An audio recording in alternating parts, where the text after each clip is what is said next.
दोस्तों नमस्कार, मैं हूं Bal Mukund Mahapatra. PM fast news परस पवनी की तेज खबर में आपका स्वागत है।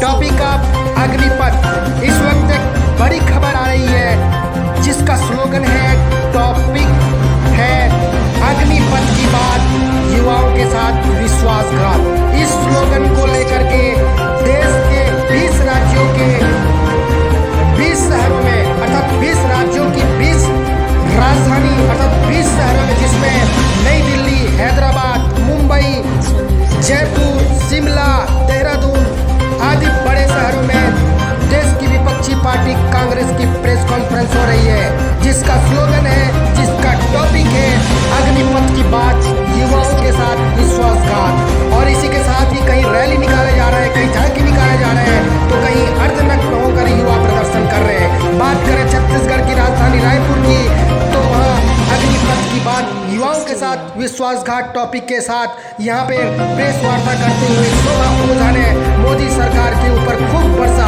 और पटना बिहार जहाँ पर खूब उड़े हुआ, वहाँ कन्हैया कुमार लीड कर रहे हैं। आए क्या कहते हैं कन्हैया कुमार, सुनते हैं उनकी बातों को। एक साथ हम लोग प्रेस वार्ता कर रहे हैं और प्रेस वार्ता का जो हमारा विषय है वो विषय है अग्निपथ की बात, युवाओं के साथ विश्वासघात। इसी विषय पे हम लोग बात कर रहे हैं। स्वाभाविक रूप से जब हम ये कह रहे हैं कि अग्निपथ योजना इस देश के युवाओं के साथ विश्वासघात है, तो इसके पीछे कारण है। कारण क्या है? सबसे पहला कारण ये है कि आप लोगों ने ये देखा होगा, सरकार घोषणा करके गायब हो गई। सरकार की तरफ से कोई प्रेस कॉन्फ्रेंस नहीं किया गया है। जैसे प्रधानमंत्री जी कोई प्रेस कॉन्फ्रेंस नहीं किए हैं, दूसरी बार प्रधानमंत्री बने हैं, प्रेस कॉन्फ्रेंस नहीं करते हैं। जब भी कोई संकट होता है, राजनीतिक संकट होता है सरकार को, तो वो सेना को आगे कर देते हैं। और आपने नोट किया होगा कि घोषणा की मंत्री जी ने, और घोषणा का बचाव जो है वो हमारे आदरणीय सम्मानित सेना प्रमुखों से करवाया गया। आप लोगों ने इस बात को ध्यान दिया। और जितने मंत्री थे सब अपने अपने सोशल मीडिया और उनकी जो मीडिया है उसके माध्यम से योजना के फायदे गिनाने में जुट गए।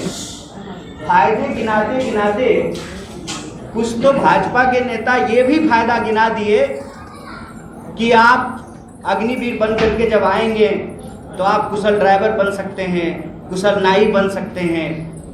एक तो भाजपा के बड़े नेता हैं, उन्होंने कहा कि हम तो भाजपा ऑफिस में आपको चौकीदार की नौकरी भी दे देंगे।